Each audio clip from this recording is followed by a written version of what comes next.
Hello, my beautiful friends and listeners. Welcome to episode 1 of the Led Podcast.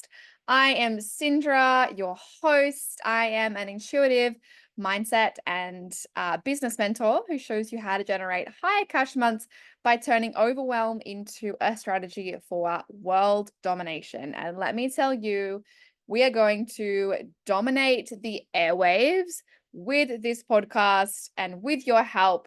And I am so freaking excited to be here with you today for this first ever episode.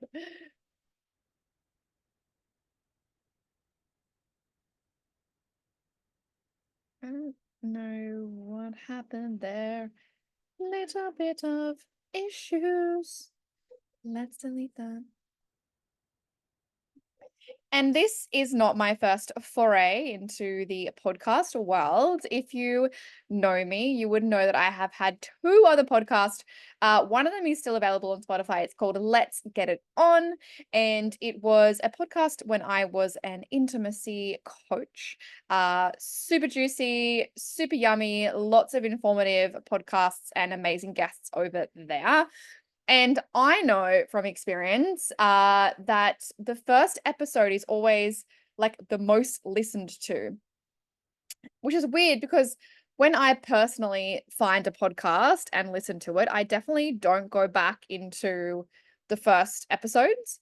However, here we are. And this is going to be a bit of a snapshot of me and my business journey. So I'm recording this in my lounge room in the Gold Coast of Australia.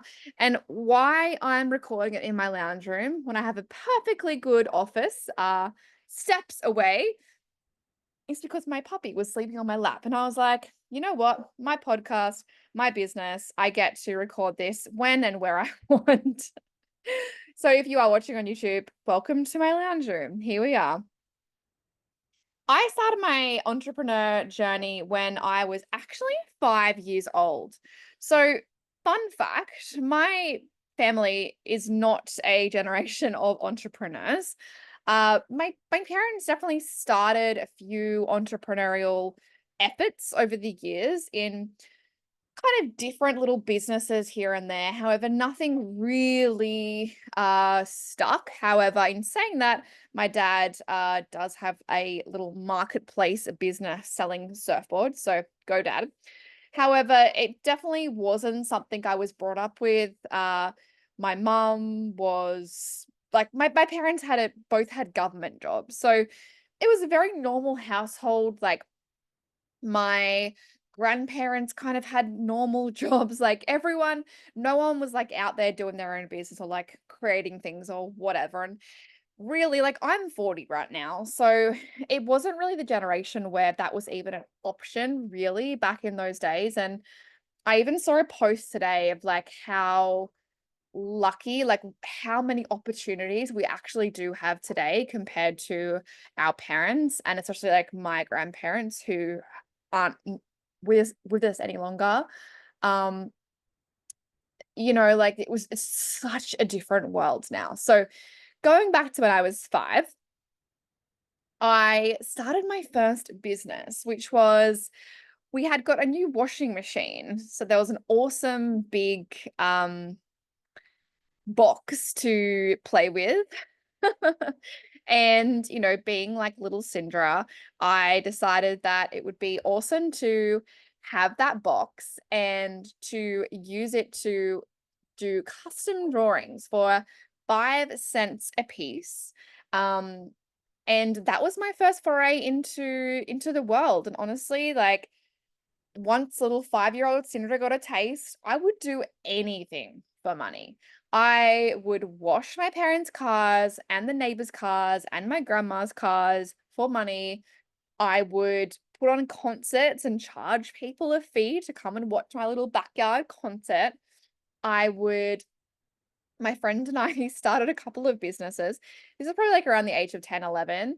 We did a home cleaning business. So we like mowed lawns and, weeded gardens. And until we realized how fucking much work there is in that household work and we stopped doing it. Uh, once we got our money to go to the rollerblading rink, $15 each for our rollerblading session and some food, we actually gave up that business. Then we had a business, her and I, we even like created a menu. Now, this is way back before Canva. We had Word. If you were lucky on your computer at home, and like maybe Paint. So we made a brochure, made a menu, and then we offered lunch for people. We'd make lunch. Now, this was a great idea until our mums were like, hey, are you going to like replace all of the food that you've used now to make the neighborhood's lunch? We didn't really think that one through. Again, that one didn't really last. Her and I also had a newspaper that we put out and charged people for, a neighborhood newspaper. So we were like quite like little entrepreneur geniuses at that age. And again, like I don't even really know what was my inspiration. I honestly think I'm a Leo and I don't love being told what to do. So I think little Cinder was like, I don't want to work for the man. I want to work for me and do something that like is all mine. And this niggle didn't really leave. I started a kind of pathway into becoming an actor. In, realistically, that's kind of like working for yourself. And I quickly discovered that this path was kind of not suited to my mental health. At that time, I had crippling anxiety, and body dysmorphia, and that just wasn't the industry for me. So my partner at the time was in the music industry, and he was like, "This music industry is pretty cool. There's heaps of jobs. You know, I've got some contacts. Like, I can kind of get you in." And I was like, I like music. I could that's kind of a cool, like I was like really into like vintage clothes and going to gigs, going to festivals. And like, I was like, yeah, I could probably start in the music industry. Why not? So I did the most random things. I loved writing. So I started doing gig reviews and CD reviews. Yes, back in the day where CDs were a thing and reviews were a thing. So I used to write for an online website. I didn't get paid for that, but I did get gig tickets for free and CDs for free. I wrote for a couple of printed publications. Again, I didn't get paid for that, but I got paid in gig tickets and CDs, which did save me money, I suppose, in the long run.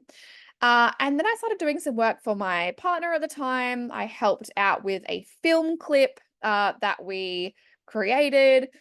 And I started to think, yeah, I could definitely do this. I was interested in fashion, so I styled a couple of bands. Now, if you're watching me right now, I don't look like someone who could have been a stylist. Like, I am in like a black bikini, which is like not any kind of special fancy brand, with no makeup on. My hair needs like dyeing, and I'm not the picture of fashion. But back then I thought I was quite a little fashionista. So I don't even know how I knew how to do this, but I put together some like proposals for bands to style them. And I actually got a gig, which was like pretty cool. So what I did is like put together all these looks. Now, again, back in the day, I had to go get a bunch of magazines and like find these looks for these bands and like go to shops and like find the products. Like it was a lot of work for probably like not that much money. So me being maybe not trusting myself enough to, because I definitely could have gone into the music industry and I could have worked my way up. I could have gotten a job quite easily in Sydney. I was living in Sydney at the time. However, my parents were very much like, have something to fall back on, make sure you do it properly, go and study. And I had failed at my attempts at uni so many times that I was like, fuck, I probably should go and like actually study this. So I moved back to Newcastle and I got an advanced diploma in music industry business, which is actually a really fucking great course, a 2-year course. And whilst I was studying that, I was still doing all my music gig reviewing and styling and all those kinds of things. However, our big project for that specific course was to actually put a business plan together for a business. And my friend, who turned into my partner, um, within that course, we thought, fuck it, let's start an actual business. So Pixie Music was born. My partner again was a musician, different partner this time, and they already had a band. So we thought with that combined knowledge, and I had done extremely well in this course. I won state awards, I won local kind of awards. So I actually got a fair whack of money when I graduated as well. So we started this Pixie music business. It was a music industry business that we managed bands. I did PR for bands, so public relations, and my partner at the time did graphic design, so she could put together flyers and posters and logos for bands. And I also wrote bios for bands and things like that. So we started like a full-on business. I mean, we had the desks, we had the special chairs, we had an office, like we had a business, and actually we had a lot of clients. I mean, that was pretty much my full-time job. I had like a casual job on the side, but I didn't really need it because like this was our job, this was our income, and we worked really freaking hard. Like long hours, lots of emails, lots of computer stuff. Like it was a hard slog, and I wouldn't say that I was loving it. I wouldn't say that I was like, fuck, this is epic. I'm obsessed.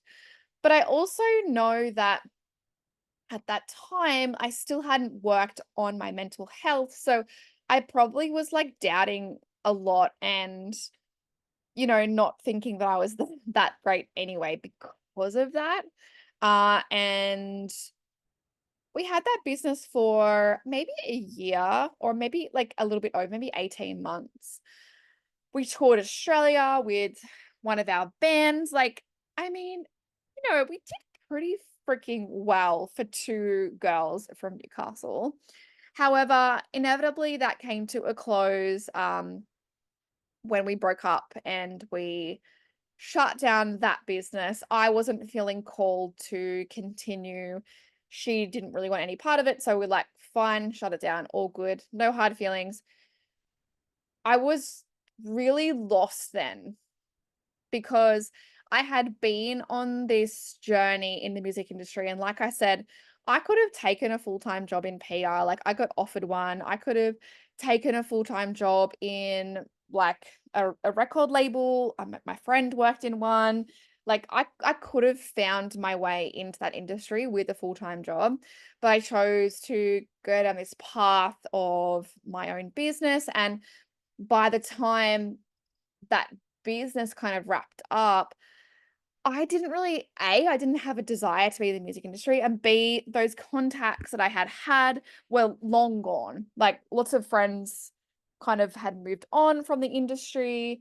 Um, and I just didn't have that spark anymore. And also I felt really defeated. I felt like that was a failure, even though we had done actually so many cool things. I was like, that was a failure. You failed. Just like the acting thing, which you threw the towel in, you've thrown the towel in again, like you've failed. And that was a really hard time. Like, I remember finding like a random job. Like, I ended up working at JB Hi-Fi, which if you are in Australia, you'll know that that is a like electronics shop. But back in the day, they had a really quite like I was gonna say prestigious music section. So the music section was huge. And again, I'm old, it's going back quite a few years, but the CDs, like there was, let me think, like 4 aisles of CDs and then like music DVDs. It was a really, really, really big part of JB Hi-Fi and the aisles were massive. So back in those days, there was two full-timers in the music section, a manager and like a full-time employee, plus a bunch of casuals. So I thought, you know what? I'm still kind of interested in music. I don't really know what I want to do. Working at JB Hi-Fi is kind of music adjacent. I'll just go and like do that.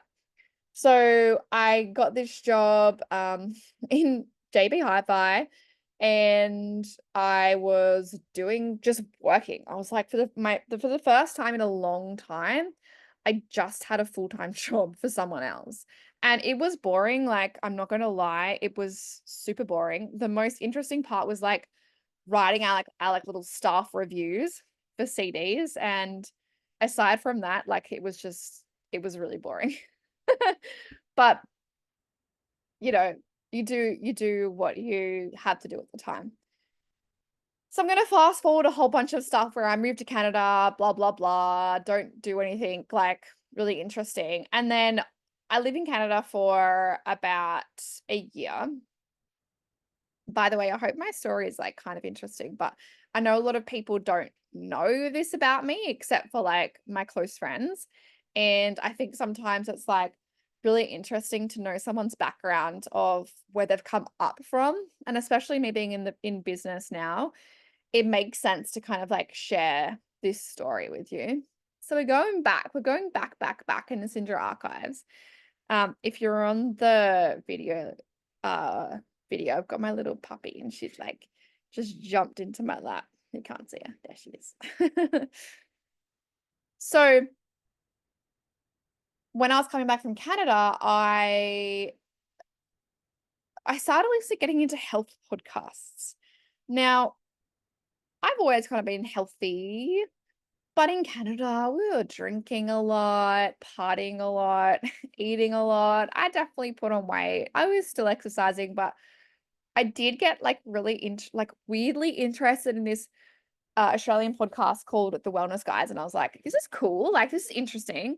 And then I'm like, that's it. Wellness. This girl is going to go from the music industry um, into wellness. That's my thing. That's my new thing. I just thought it was interesting. I was intrigued. I had listened to this podcast like full on.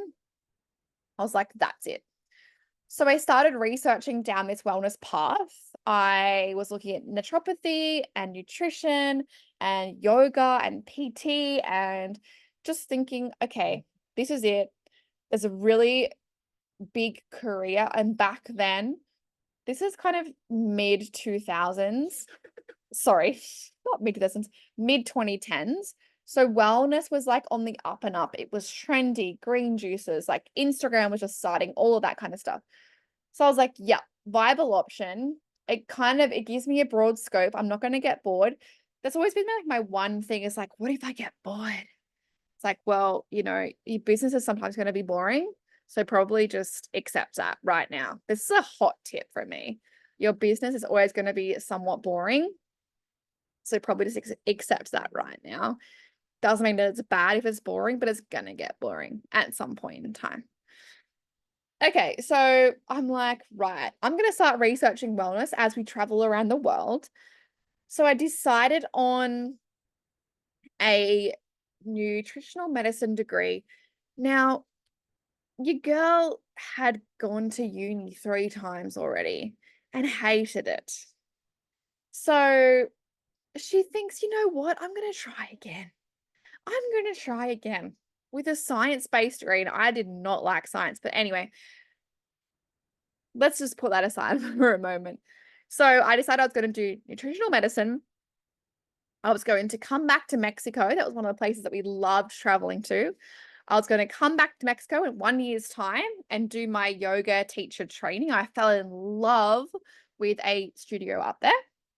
And I'm going to become a personal trainer.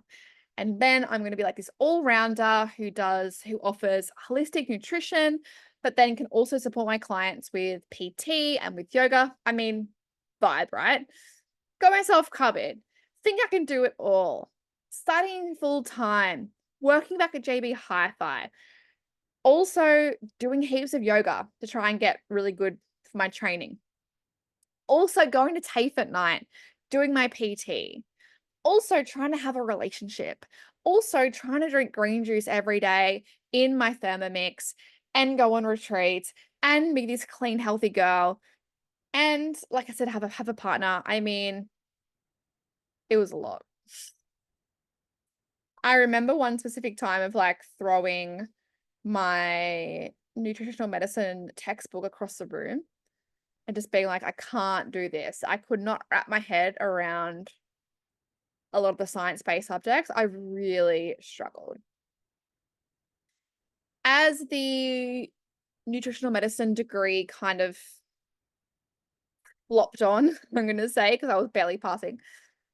The school that I was going through kind of had changed. The whole course changed. And basically the new structure of the course meant that I wasn't going to be able to go to Mexico and complete my yoga teacher training. It was all kind of fucked up. And heaps of people were leaving and making complaints and asking for their money back. And it was this whole big stressful thing. And honestly, I couldn't cope with it. I just quit. I quit and I decided to go down the path of coaching. So really this is like serendipitous moment, because this is when I got into the coaching world. So what felt like at the time a fucking huge fuck up, because I was 3/4 of the way through that degree and I had my heart set on nutrition and all the things, but it actually turned into a blessing in disguise, honestly, because I got into the coaching world.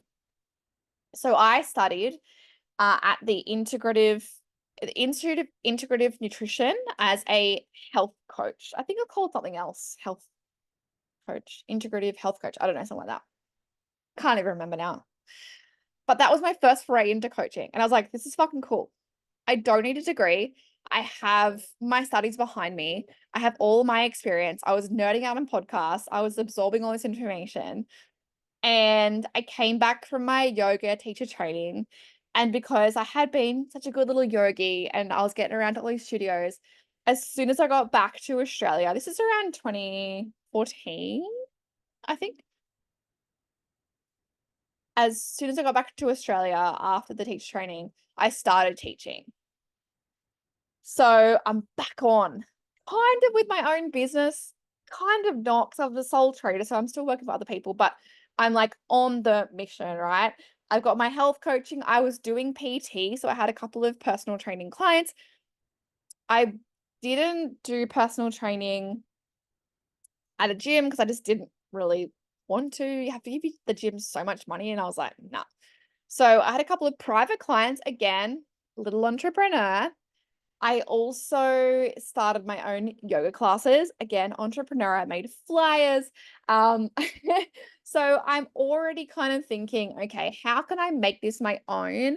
How can I set up my own thing with my yoga teacher training? And even with the health coaching, I was meant to be doing student sessions, but I was like, you know what? I'm going to bypass the student sessions and just start doing some low cost sessions for people I know. So I already had a client. I think it was $50 per session. I mean, can you imagine? Even as like, even as someone who wasn't fully qualified, like, quote unquote, it's a certificate, it's made up anyway, but like I was charging $50 for a session, and that was like with a nutrition plan. Like, wow. And I remember I used to go, because obviously I didn't have anywhere. I was living at home. So I didn't have anywhere to these sessions. So I used to like meet my client in a park or like at the foreshore.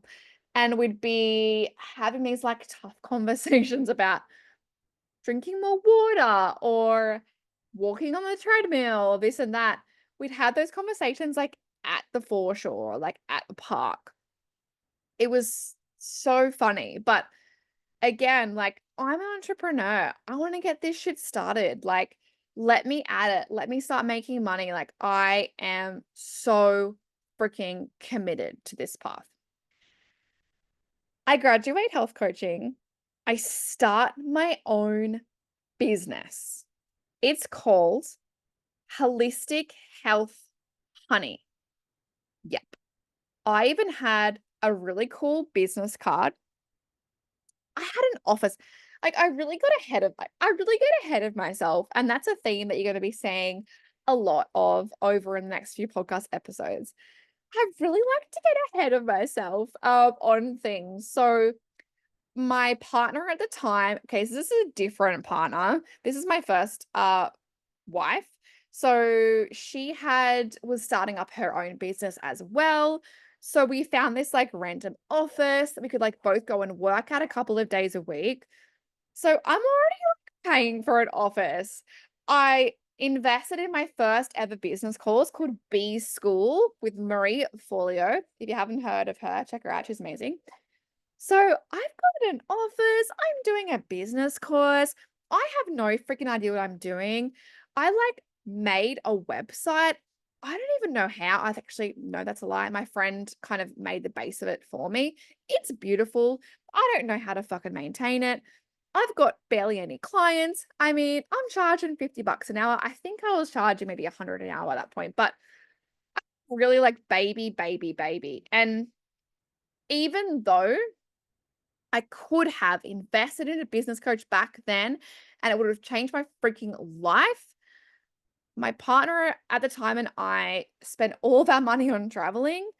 And also, I wasn't really like, I was earning an okay money, but being a yoga teacher isn't actually that lucrative. It is actually really freaking hard work.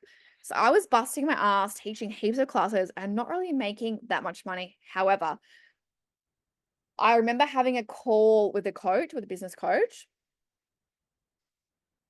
because really, like, B School kind of suggests, like, go and get a coach, and I was like, "Fuck yeah, I do need a coach."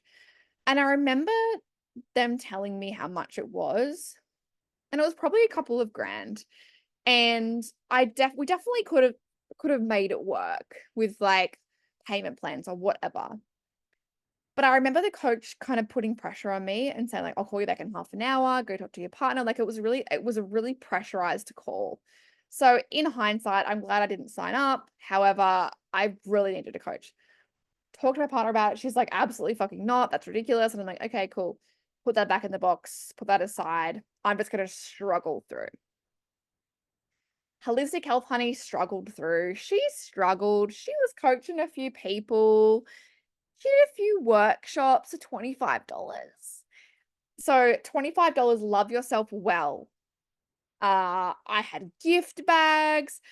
I had like hi this beautiful random venue, the beautiful garden. We had yoga. We had herbal teas. Like, wow, my workshops were insane. This beautifully designed poster. However, it just wasn't growing fast enough for my inner critic. Let's just say it wasn't growing fast enough for my inner critic. And my partner at the time probably was getting frustrated because I hadn't worked full time, like, by this time. And she wanted to study and she wanted to change careers. So there was a lot going on in my mind and in our relationship that didn't really lead to like a good environment to keep that business going. Again, I didn't have enough self-belief to keep that business going because if I had known what I know now back then, I would have kept going. Like I would have sacrificed, I would have ridden it out because I know that there's ups and downs in business now. However, back then I didn't, and I didn't have the thick skin that I do now at age 40 back then when I was 30. So inevitably, Holistic Health Honey crumbled. And then in part two, I am going to talk to you about what happened next. So we still have two more businesses that I created, and at the time I would have told you that they failed. However, right now I'm going to tell you that they were actually a fucking success. Uh, After Holistic Health Honey failed, I'm going to tell you about my next two business ventures. On the next episode, episode 2, So thank you so much for listening today. Please rate and review this podcast so more people like you can find this, can be inspired, can be motivated to keep freaking going and sharing their magic and your magic into the world. Find me on Instagram at Cindra Banks. All of the information is on there about how to work with me. Send me a DM. Let me know your thoughts about the podcast. Ask me about coaching. I would freaking love to support you. Thank you so much for your time and listening. I will see you on episode 2. Big love.